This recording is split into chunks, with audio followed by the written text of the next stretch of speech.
ছয়মাহিলী পৰীক্ষাৰ মৌখিক সকলোকে লেহৰ কৃষ্ণলৈ স্বাগতম জনাইছোঁ। শিশু শিক্ষা সমিতি অসমৰ অন্তৰ্গত শংকৰদেৱ শিশু বিদ্যা নিকেতনসমূহত 2026 চনত সলনি হোৱা দেৱবাণী সংস্কৃতমৰ আজি দ্বিতীয় শ্ৰেণীৰ ছয়মাহিলী পৰীক্ষাত কেনেকুৱা ধৰণৰ মৌখিক হ'ব তাক দেখুওৱা হৈছে।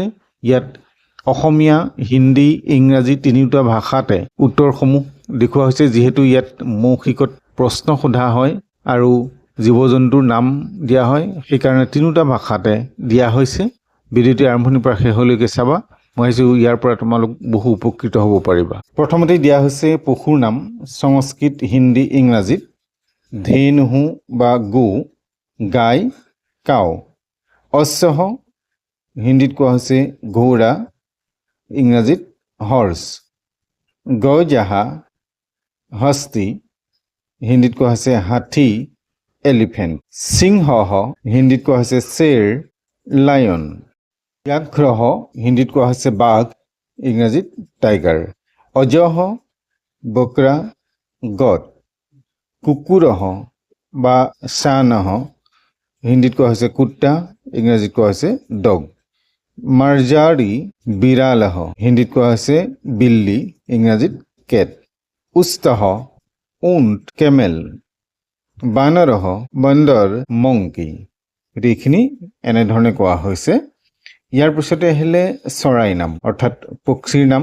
তোমালোকক তিনিওটাতে কোৱা হৈছে এইকাৰণে যে তোমালোকৰ ইংৰাজী বিষয়টো অৰেল আছে, হিন্দীটো আছে, সংস্কৃততো আছে।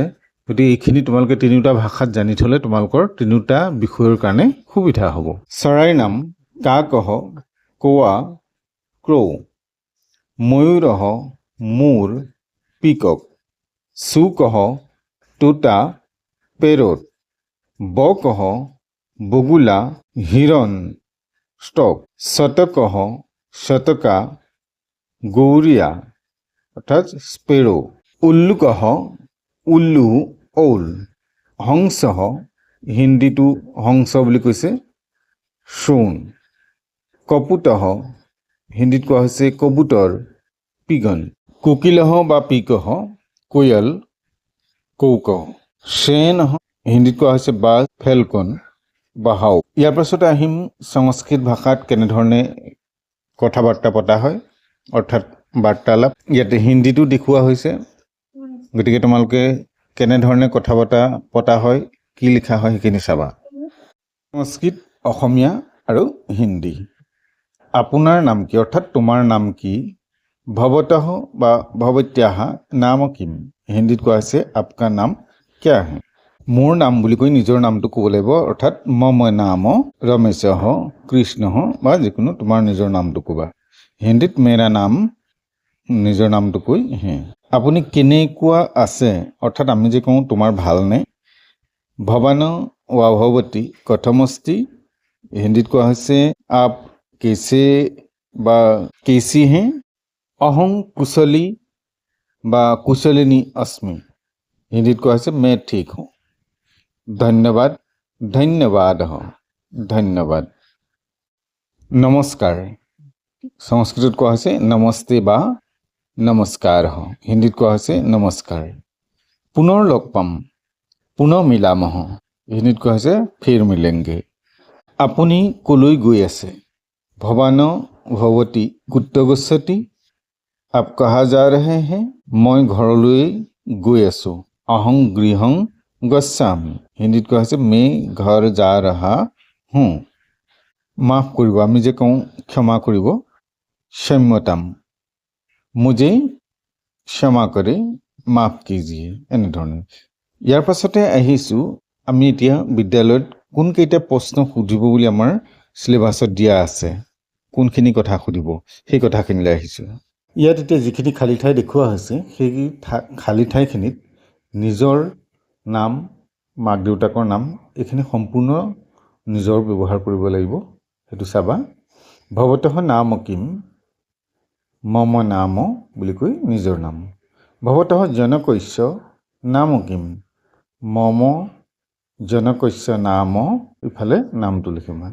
ভৱতঃ জনন্যা নাম কিম, মম জনন্যা নাম, মাৰ নাম লিখিবা।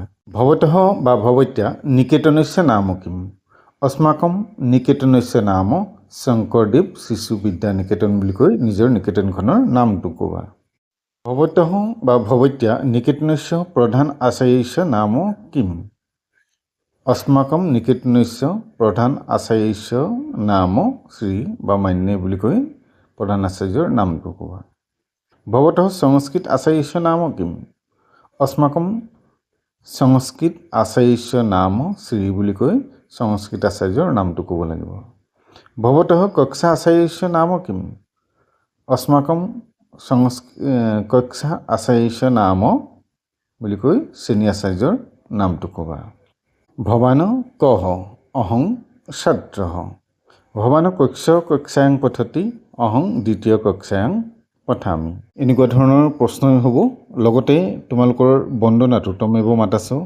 সেইটো গাবলৈও দিয়া হয় তাৰোপৰি অক্ষৰ গীতম গায়াম সেইটো গাবলৈ দিয়া হয় গতিকে সেইকেইটাও তোমালোকে মুখৰ বাবে ভালধৰণে মুখস্থ কৰি ৰাখিবা আজিলৈ ইমানতে সামৰিছোঁ পৰৱৰ্তী নতুন পাঠ লৈ তোমালোকৰ মাজলৈ আহিম চেনেলটো চাই থাকিবা আৰু চেনেলটোত যদি নতুন এবাৰ ছাবস্ক্ৰাইব কৰি বেল আইকনটো প্ৰেছ কৰিলে পৰৱৰ্তী পাঠসমূহ লগে লগেই লাভ কৰিবা নমো নমঃ